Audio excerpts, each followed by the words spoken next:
আসসালামু আলাইকুম এভরিওয়ান, কেমন আছেন সবাই? তো নতুন আরেকটি ব্লগে আমার চ্যানেলে আপনাদের সবাইকে ওয়েলকাম।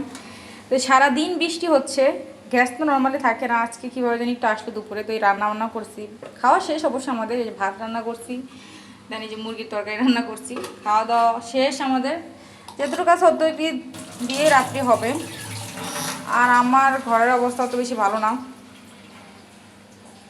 বৃষ্টির জন্য মেঘলাচ্ছন্ন সব কিছু।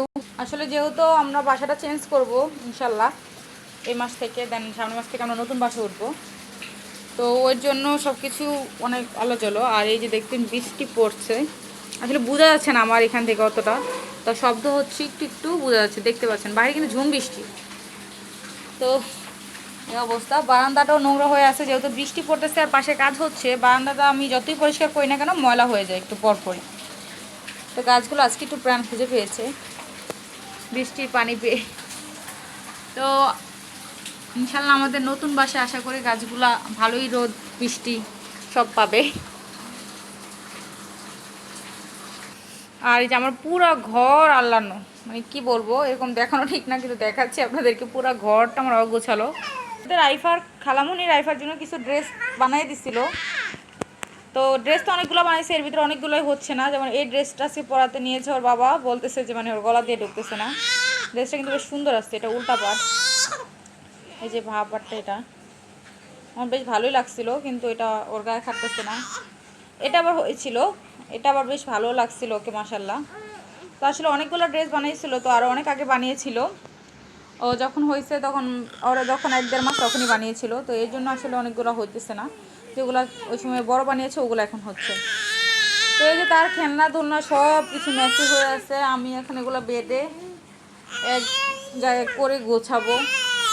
আসলে গুছালেও গুছানো থাকে না। বাচ্চাদের ঘর যাদের আছে তারা তো ভালো করেই জানেন যে বাচ্চাদের ঘর কীরকম থাকে। তারপরও করতে তো হয়, একেবারে অগোছালো তো আর ভালো লাগে না। যতটুকু পারি আমি চেষ্টা করি গুছিয়ে রাখার জন্য, বাকিটা যেটুকু থাকে আর কি। এর ভিতরে ওই যে এই খেলনাটার একটা রিং মিসিং, কোথাও পড়ে আছে মনে হয়। তাও আসলে কি বলবো, আমার ওকে নিয়ে কাজ করতে অনেক বেশি প্রবলেম হয়ে যায়। ও আমাকে ছাড়া থাকতেই চায় না। ও যখন ঘুমায় আমি তখন আসলে কাজ করি বা করার চেষ্টা করি যে ওই সময়ের ভিতরে শেষ করতে। কিন্তু বাসা আবার যখন আমি মানে ও ঘুমিয়ে থাকে তখন গ্যাস থাকে না বা পানি থাকে না। যেমন আজকে ছিল না পানি রান্না করার সময়, ও যখন ঘুমিয়েছিল। তারপরে যাই হোক, কষ্ট মষ্ট করে রান্না করছি, আলহামদুলিল্লাহ রান্না করছি, খেতে পারছি, আল্লাহ নিজেকে রাখছে, ভালোই খেয়েছি। কিন্তু রান্না কোনো রকমে করতে পারলেও ঘরের অবস্থা যে দেখতেছেন গুছাইতে পারিনি এখনও। তো দেখি কি অবস্থা। আর কিছু কিছু জিনিস আমি ইচ্ছা করে গুছাচ্ছি না, বিশেষ করে ঘরের জিনিসগুলো, কারণ যেহেতু আমরা চলে যাব এগুলো আবার সেই প্যাকিং করা লাগবে। এই জন্য আমি আসলে এগুলোকে যে জায়গায় মতো রাখা দরকার ওগুলো রাখিনি। মানে আমি যেভাবে ছিল এর আগে ওইভাবেই রাখছিলাম। আমার আসলে আগে থেকে ইচ্ছা ছিল যে আমি বাসাটা চেঞ্জ করব, যখনই দেখলাম এরকম আলো বাতাসের সমস্যা। আমার বাবুর জন্য বেশি প্রবলেম হয়ে যাচ্ছিলো, আমার জন্য প্রবলেম হচ্ছে। বদ্ধ করে থাকা তো বুঝেন, আমার মেয়ে চিলাচিলি করতেছে পাশে অবশ্য, যার কারণে আসলে আমি রঙও করাই নেই এ বাসাতে।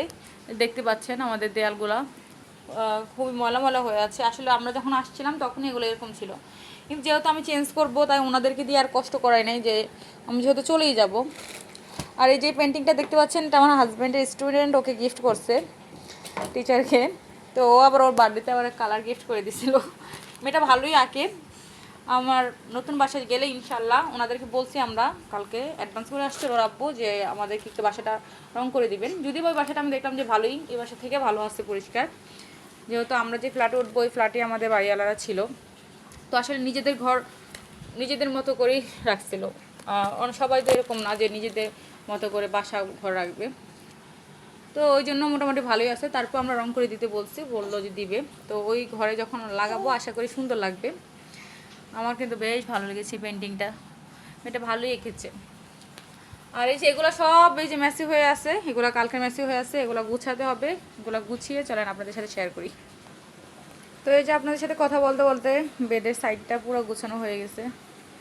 তো আসলে এখনও বলতে পারেন যে কী গোছানো হয়েছে, সব কিছু তো রয়ে গেছে। যে জিনিসগুলো আমার লাগে সবসময় আমি ওগুলো মোটামুটি এখানেই রাখি, কারণ আমার এগুলো লাগবেই পরবর্তীতে, একটু পরপরই লাগে বাবুদের জিনিসপত্র। আর সত্যি বলতে কি আমার আরও বেশি সমস্যা হয় কারণ রাইফা আমাকে ছাড়া একটা মুহূর্ত থাকতে চায় না, তো আমার আসলে সব কিছু ওকে নিয়েই করতে হয়। এই যে আমি বইয়ের উপরে এই কারেন্টের লাইনগুলো দিতেছি, কী করবো আসলে। আমি এখন আপাতত কোনো কিছু এখানে সেট আপ করি রাখিনি, জাস্ট যে এটা যেখানে মনে হয় যে এখানে চলবে তো ওইখানে রাখতেছি। যেমন এখানে কুকার, তারপরে আমার গরম পানি কেটেল সব কিছু এখানে রেখেছি। এগুলো আপাতত আমার গোছানোর ওরকম ইচ্ছা নেই, যেহেতু আজকে অলরেডি মাসের 8 তারিখ শেষ, 9 তারিখ পড়বে। তো আমার আলটিমেটলি এগুলো এখন গুছিয়ে নিয়ে আনি, কারণ এগুলো আলটিমেটলি আমার আবারও সেই নতুন করে বস্তাতে ভরতে হবে, যেটা খাঁটি বাংলা ভাষায়, এগুলা গোছানোর জন্য। কারণ যেহেতু আবার নতুন বাসায় শিফট হব, এগুলো সব একসাথে করলে ওইখানে ট্রান্সফার করতে হবে। তো এই জন্য আমি আপাতত এখানে গোছাচ্ছি না, যেটা সত্যি কথা, যার কারণে আমি এগুলো রাখছি। ওই যে আমার মেয়ে কান্না করতেছে। তো যাই হোক, আপনাদের সাথে আজকে এতটুকুই একটা হজবরল ব্লগ শেয়ার করলাম। ভালো থাকবেন, সুস্থ থাকবেন। যারা আমার চ্যানেল নতুন আছে, আমার চ্যানেলটি সাবস্ক্রাইব করে আমার সাথে থাকবেন। কমেন্ট করে জানাবেন কেমন লেগেছে আমার এই হজবরল ব্লগ। আর আমার ভিডিওতে একটি লাইক দিয়ে আমার সাথে থাকবেন। আল্লাহ হাফেজ, আসসালামু আলাইকুম।